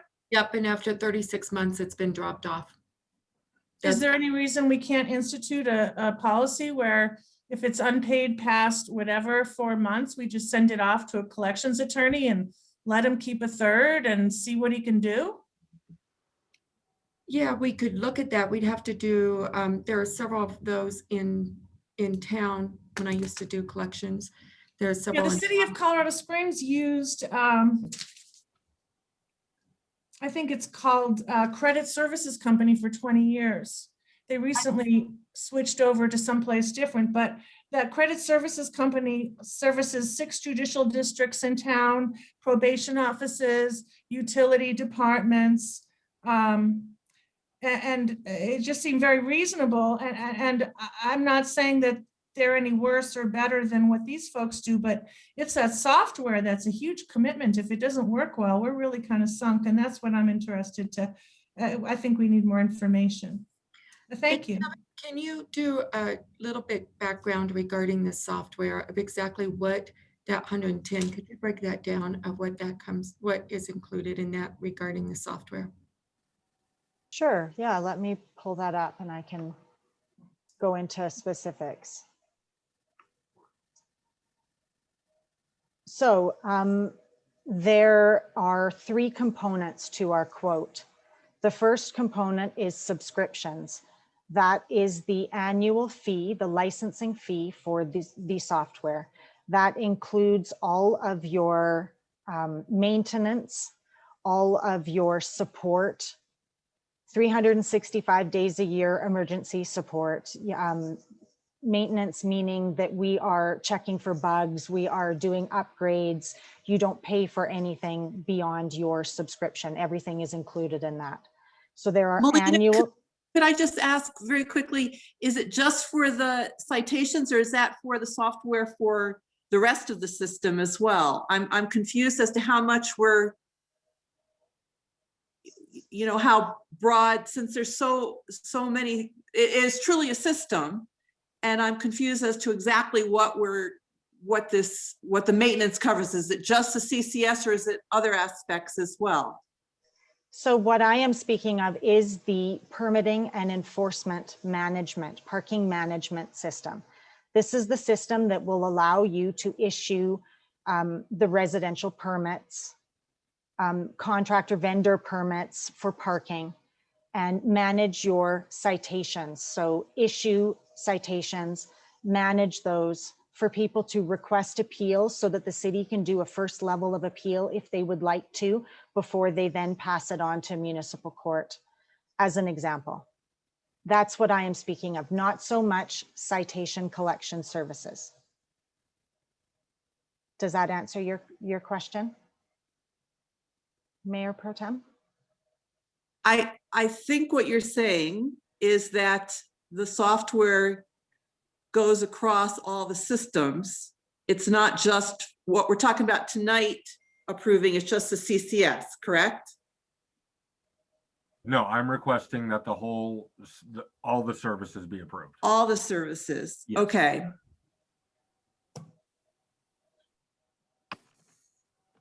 Okay, so, Did you? oh, sorry. No, Melina, you had some follow on, so you have the floor, Melina. I was just going to say that, so there were 3 components. The first component was the annual subscriptions. Then there is the one-time implementation charge for us to configure the system to your processes. And then there is the hardware. And when I speak of hardware, in fact, all it is Bluetooth printers and shoulder straps and cases to protect those Bluetooth printers. So there are 3 different components for the quote. Okay, thank you. Okay, Council, I think we could probably we have a lot of questions and we could probably go on all evening. And not to cut anyone short relative to questions, but I'm wondering if we shouldn't postpone further action on this for 2 weeks, formulate our questions and hand those to staff for further refinement. I would propose that course of action unless somebody's got another idea. I would propose that we put this out for an RFP like everything else. I was going to suggest that as well. Why are we just considering one vendor for one price? This may be a fabulous deal. This may be a terrible deal. How do we know? Don't we put things out for RFPs usually? And also, if the 90,000 that Kevin's already paid, if we're stuck with that 90 grand until a certain date anyway, and we're not going to get a rebate from it, maybe we should find out when that 90 grand contract is up. That contract expires April of this year, and it's a monthly bill. So it's not a one lump sum. I pay it monthly with invoices. Thanks. Mayor Pro Tem. Yeah, I would like to see staff come back with the recommendation on this, and I would also ask them if 2 weeks is enough time. A recommendation whether we should go for an RFP. I can definitely see the benefit of just doing an addendum to an existing contract specific, especially when it's such a systems-based approach. But I think just hearing everyone's questions tonight, it just seems like either we're not understanding the complexity and the issues here, or perhaps there's just more questions to be answered at this point. I'm not exactly sure. So I would ask staff, is 2 weeks is enough time to come back to answer our questions and make a recommendation? Would you hazard a guess on that? Yeah, I would say that we might need a little more time if we're gonna look at some other companies. Again, some of the thought process was trying to streamline the software, and so it's all talks to each other and works together. When you separate things, you cause problems and you make things a lot harder to work with, and things fall through the cracks, and that's just reality. We had that same problem with our website, and we recently put it into one website as well, because we had separate components of that. And that's when sometimes money gets spent where you don't know, it's hard to track. So there's a lot of reasons to stick with one company and go one direction, in my opinion. But I do understand too, we want to get the best deal for the city. I understand that. So we could look at what it would cost for just some type collections. We could kind of see how that compares to this, but I do want the whole picture to be looked at, that this is a system that will allow us to do our job better and more efficiently. So that's also part of that. And if it costs a little more for that, it might be worth it in the time savings just on staff alone and what we're trying to figure out with reports and what's going on. So everything talks to each other. So, but we can come back, they're great questions. And we can come back with some answers. Maybe we can do it in 2 weeks. Kevin, what do you think? If I receive a list of questions very quickly, I can get those done in 2 weeks, not a problem. And just to echo your point, Roy, we're upwards of half a day if we're having a communication issue between our two current vendors. Having it under one would greatly streamline our operations. Thank you. I see several hands raised. I'd like to give people an opportunity to comment and ask questions. It seems to me like the general sentiment is that we're in favor of postponing this for at least 2 weeks. So that's it. Councilor Wolbrook, you have your hand raised. You have been pretty quiet this evening. Thanks, Mayor. I just wanted to start by thanking T2 for being here tonight. Having you guys on this call and going over this has been really helpful. It's probably raised some questions that definitely require us to go back a little bit, but it's definitely been great to have you on, and you guys have been very informative, and I do appreciate that and taking your time out tonight to do that. I echo the concern of going with a separate system just to save a few bucks when this could actually bring some better processes and efficiencies to parking. So I'm not necessarily in support of that. I also would say that even though we're spending a lot of money the first year, we're spending significantly less, is my understanding, in the subsequent years. We've already been spending $90,000 a year, correct?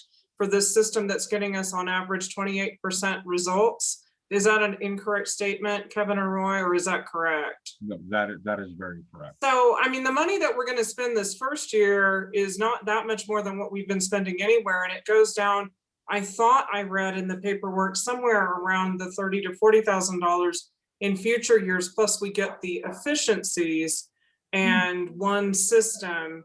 So before we rush out and do a bunch of work that may not bring us all of that, I think we should consider that.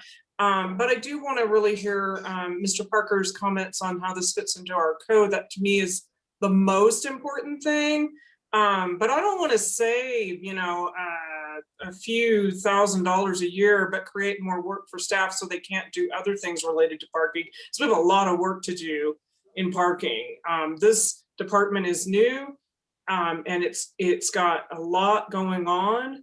And I don't want to see council making decisions that make them not efficient or making the best choice with this. And there's a white paper on this, but I'm sure if you go and look at parking expert boards, there may be some feedback, Kevin and Roy, that you can pull in for us that really talk about why you don't break this out to the same collections agent that Colorado Springs or UC Health uses. And that would maybe be some information that would be helpful for us to consider. Again, it's not terribly more expensive than what we've been spending annually, and it will drop down significantly in future years. So as a council, we'd be doing a good job for our community. We'd be saving the dollars and making this department more efficient by using this particular vendor, in my opinion. So I just wanted to get my feedback out there about that, but I'm happy to let it come back in a couple of weeks, especially to answer the questions that Mr. Parker is going to help us with.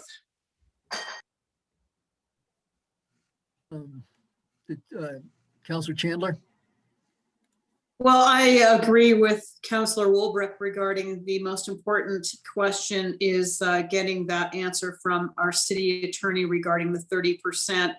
I have a number of questions. I think we all do, and we might have some of the same questions. So Mayor, if we can just email those questions to Denise and Roy and Kevin this week, and expect some answers within a reasonable period of time. I don't have sufficient information at this time. I understand. I would propose that we would all try and get our questions. Let's email them to Roy. If we could get that done by, I would hope Thursday. I don't want to put him, to cut into extend the timeline too much. Roy, and then if Thursday, if you could compile that or have someone compile a list and send that out to all of City Council, we could review it and see if there's anything that we missed. And again, there's probably going to be some redundancy. So would noon by Thursday be a fair deadline for council members to get their questions into Roy? Councilor Wolf, I see your hand raised. You just said something that made me confused. I just want to clarify. Okay. So all the questions that have been asked tonight, will those also be answered, or only if we get it together to send an email about it? Well, okay, I think probably staff has a pretty good idea of a lot of the questions that we have here. So I would ask them to begin compiling the list, and then anything that it comes in additionally, make sure we don't lose anything. That gives the most people the greatest opportunity to ask questions. We'll try to give staff as much time as possible. If that sounds like a is it possible to extend that to Friday at noon? Would that be, I just have two really big meetings, one Wednesday and one's Thursday, and so anyway, I mean, I can certainly try, but I'm going for Friday at noon would be. You're asking Friday at noon. Mr. Cheney, how do you feel about that? Yeah, I don't think one day makes a difference. I think we'll be fine if it's Friday at noon to get everyone some questions. We also will take into account the questions of tonight, and we do appreciate everyone's input. Good. All right. That's good. And I'd just like to make a quick editorial comment. I'm a big believer in integrated software systems. So having one vendor who's responsible for all of it, maintaining it and integrating it, I think there's a huge savings in that. I've had the opportunity to talk to a number of U.S. military pilots who found the most difficult thing to do was to land their plane at a base operated by a different branch of the service. you had Navy pilots who would rather put their plane in the water than try to land it in Air Force Base because the systems didn't speak to each other. So I think there's a hazard in that. On a good note, I think the military pilots can now, they've overcome that, but there was some hard lessons. We don't want to be ones to learn that as well. So if that seems like sufficient direction. Mayor Graham, Mr. Yes, Shade has his hand well, up for a while. I'm sorry, Mr. Shedd, I didn't mean to overlook you. John? Yes, I just would like to make a request that the vendors send their slides to Judy so they can be sent to us, because I think there was a lot of information on those slides that I'd like to review. Okay, great. T2, if you could do that, please, or work through Kevin. All right, great. Well, good. I think and that gives Mr. Parker an opportunity to look at the code as well and make an informed, give us some informed advice as well. Yeah, I've actually been reading the law already while we're all talking, so I've got an idea. Oh, tell us.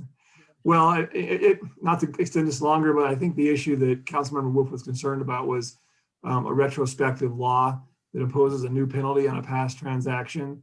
And I believe what we've done with other clients is we basically taken the position that the failure to pay the unpaid fee is the actual trigger for the new fee. So, and that's ongoing until it's paid. So we aren't really imposing a new penalty on a past transaction, which is like a parking violation. The fee is being levied on the actual failure to pay.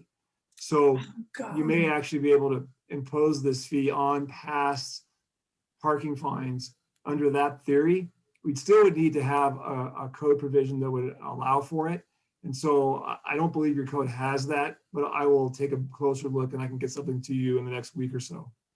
Has that theory ever been tested in court, Jeff? Or is it sounds pretty out there? So I don't mean to question you. I really respect you, but is this just a creative theory or is there some support for it? Yeah, well, there's a lot of case law out there, but probably not direct case law. There's a lot of case law on what a retrospective law is under the Colorado Constitution. And so I can provide an actual legal memo with some more analysis other than my quick take here. But Well, and I'm not asking you to do that. I just wondered. I wondered if you knew, and that's okay. And if the answer is I'm not sure, I don't mean to be. No, that's fine. I just know that we presented this theory, and there's a spectrum of risk you can take, and so it's really a matter of how comfortable you are. But, anyways, right then. Well, let's go ahead and give staff an opportunity to come back with some answers.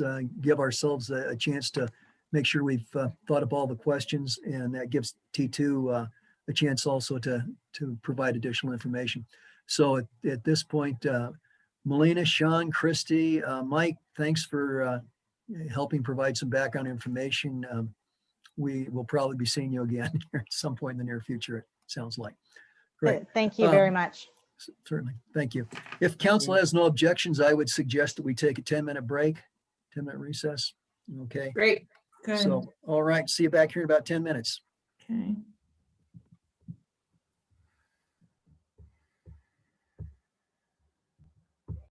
We can go ahead and get started again. The next item of business, H3, is resolution number 0421, a resolution designating the second Monday in October as Indigenous Peoples' Day in the city of Manitou Springs. And this was something we had talked about, of course, last week during the work session. Alex Treffy has prepared the draft of a resolution for us. I think perhaps at this point, it would be appropriate to ask Alex to read the resolution to us, and then we can discuss it, ask questions. So Alex, if you're amenable to it, if you would take the floor and read us the resolution. Yeah, of course. Do you want me to share my screen too so you can see it? Sure, that'd be fine.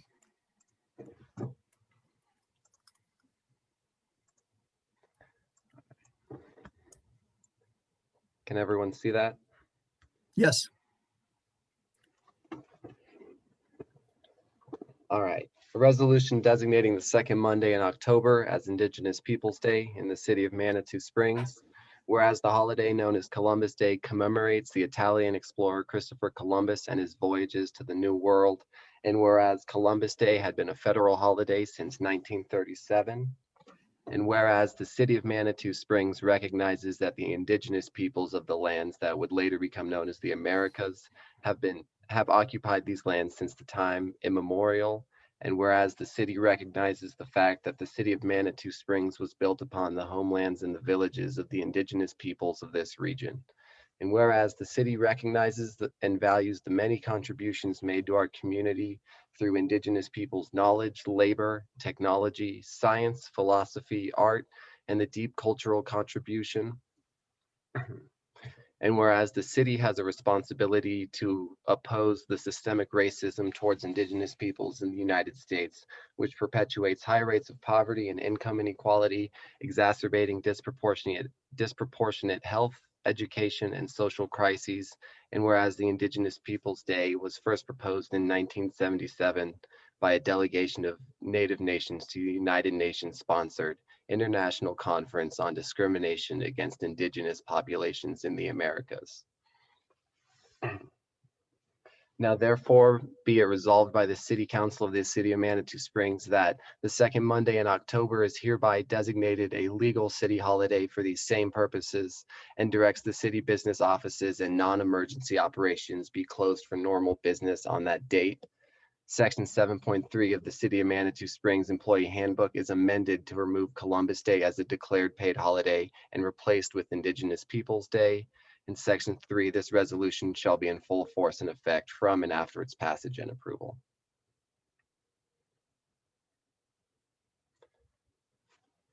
I believe you're muted, Mayor. Thank you, Alex. Council, of course, we discussed this last week during the work session, but I think now would be the appropriate time if there are any comments or questions. Awesome. Yeah, okay. Mayor Pro Tem? Sure, just change the 20 to 21 on the last page.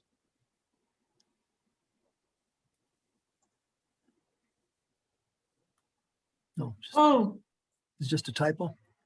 Okay. no, that's just Yeah. 2000 and blank. Oh, you're right.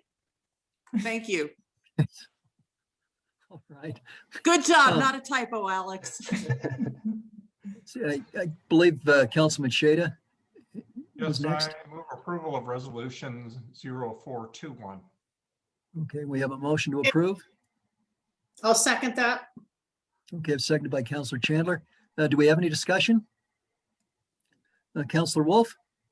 Alex, I just want to say, I think this is really well written. Thank you. Oh, you're welcome. Absolutely agree. Good job. Well done. Okay, any further discussion? If not, let's vote. We have a motion to accept as presented. All in favor, say aye. Aye. Okay, motion passes unanimously. Thank you. Again, Alex, good job. Well, I appreciate it. Okay. All right. Thank you. Next item, first reading of ordinance number 0421, an ordinance amending Title 6 of the Manitou Springs Municipal Code to add a new chapter 6.85 entitled Pilotless Aircraft Operation. Again, this was something we discussed last week at the work session. It's essentially our drone ordinance. I don't think we had too many outstanding questions, but it seems appropriate to open the floor up to Mr. Parker for comment. Well, I appreciate that. We kind of walked through this ordinance and the law on drones during your work session last week, and I had to leave a little early, but one of my associates kind of updated me on how the conversation concluded, which was that City Council wanted to bring this entire ordinance back today. I can give you just a short summary of the ordinance again if you'd like, or I can just take questions, whatever you prefer, Mayor. I think we're at a point where we could entertain questions. It was discussed in some detail, of course, last week. Council members, do we have questions? I see no questions. So good explanation, Mr. Parker. I won't complain. Okay. All righty. I would entertain a motion then. I move that we approve ordinance 0421 and ordinance amending Title 6 of the Manitou Springs Municipal Code to add a new chapter 6.85 entitled Pilotless Aircraft Operation. Okay, we have a motion. Do we have a second? Second, Mayor Pro Tem. Okay. All right, any further discussion? If not, let's vote. All in favor, say aye. Aye. Okay, motion passes unanimously. Thank you. All right, moving right along. Okay, next agenda item, to receive or act on council correspondence. Does anyone want to start off? Do we have anything?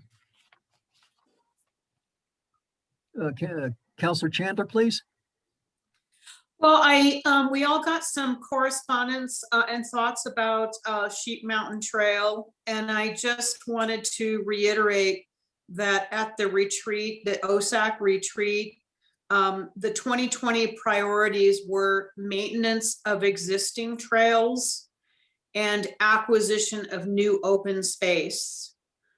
So a new trail on Sheep Mountain, while the door is not closed to discussions on that, was not indicated as a 2021 OSAC priority. The only other correspondence I got was I had a number of residents, 4 or 5, I lost count, that are asking about the leave of the administrative leave of our police chief, Brian Churchill, questions surrounding how long will it take, and concern primarily about the paid leave. So I said, don't, it's a current investigation. It's underway. I have no information, and I just wanted to let you know that residents are certainly asking questions. Thank you. Thank you very much. Anyone else?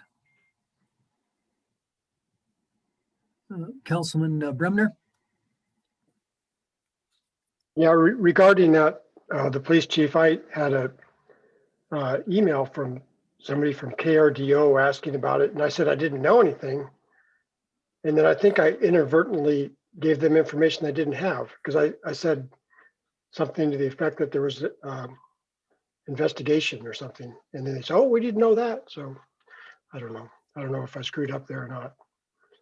But It was publicized that there was an investigation. That was part of the press release, right? Yeah, but I think what I said was all I knew was that there was a complaint against him.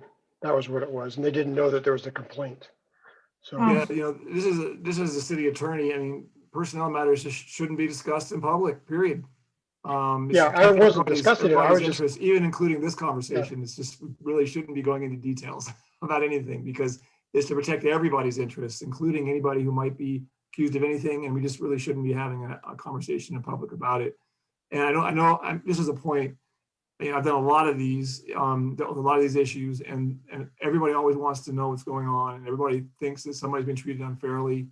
And the more that issues get publicized, and the more any comments get made, the more people want to speculate on issues. And so that's why we have to keep these things confidential, to protect everybody's interests. And nothing's been found yet. We really can't comment on anything other than we're treating everybody as fairly as we can and following the law.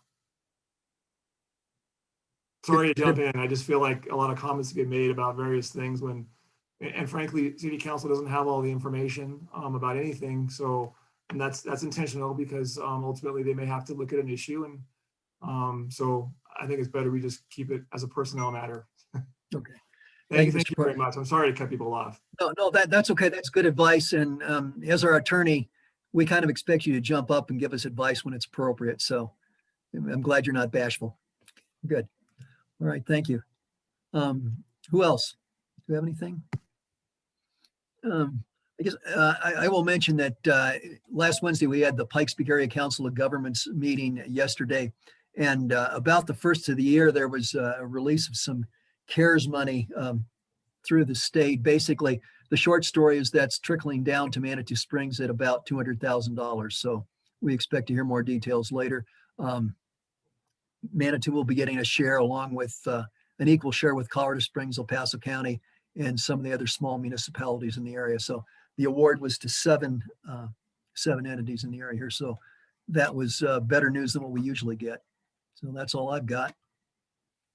Okay, let's move on then to the city administrator's report. Mr. Cheney. Yes, just if you haven't seen it around town, we have state law pedestrian crossing signs put up.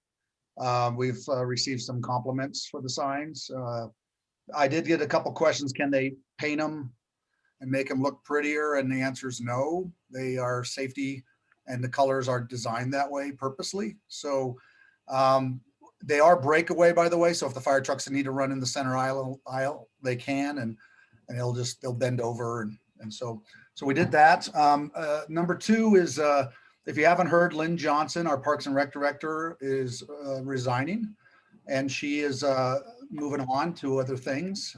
So we are advertising for a position. I have invited OSAC and PARA to each have a member help us with the interview process. And then we'll bring in a new Parks and Rec director. And finally, about 2 to 3 weeks, the Public Works remodel should be complete and be open for business for them. And we kind of wish it was a few days ago before the cold weather, but we'll take it in 2 or 3 weeks. That's all I have. Thank you. Okay, great. Thanks, Mr. Cheney. Denise? Just a reminder that the Manny Awards is next Thursday. So please RSVP. It will be a great Zoom recognition. So take a moment to RSVP. Also, I think all of you received on the weekly report the Colorado State University Master Gardeners classes that we will be presenting for this year. So this will be one of the first times we've done it in this city, I believe. So we will be doing that. It's a water-wise landscaping, fire-wise landscaping, and rain gardens. So you'll be getting more information on that. And that's all I have. Great. Okay, thank you, Denise. Okay, the next and the last item of business on tonight's agenda, of course, is an executive session. So I'll read the item and then call for a motion to move into executive session. An executive session for legal advice pursuant to section 5.1C of the City of Manitou Springs Home Rule Charter concerning Cushenberry versus City of Manitou Springs, case number 21 CV 00208, D Colorado 2021. So if I would could have a motion to go into executive session. So moved. Motion. Julie, that looked like a second there. All in favor? Say aye. Aye. Okay, good. All right, thank you. Previously, the city clerk sent out links for tonight's meeting, so we'll be logging out of this Zoom session and then logging back in the executive session. Mr. Parker, before we leave this, do you have any directions for us? No, we'll just move into executive session, and then I'll make my usual legal statement, and we can have a conversation. We'll move out of executive session, and then you'll basically be back in regular session, as long as the last item is to adjourn. I guess you would normally go back into the regular meeting and then adjourn afterwards, but it's probably the better procedure, frankly. Certainly, we can do that. And you want city council, yourself, and I believe Mr. Cheney and Ms. Howell for the meeting. That would be great. Yeah. Okay, Please. great. All right, so let's all log out and then log back in for the new session. And for the attendees, thank you, and we'll see you next time. No meeting next week.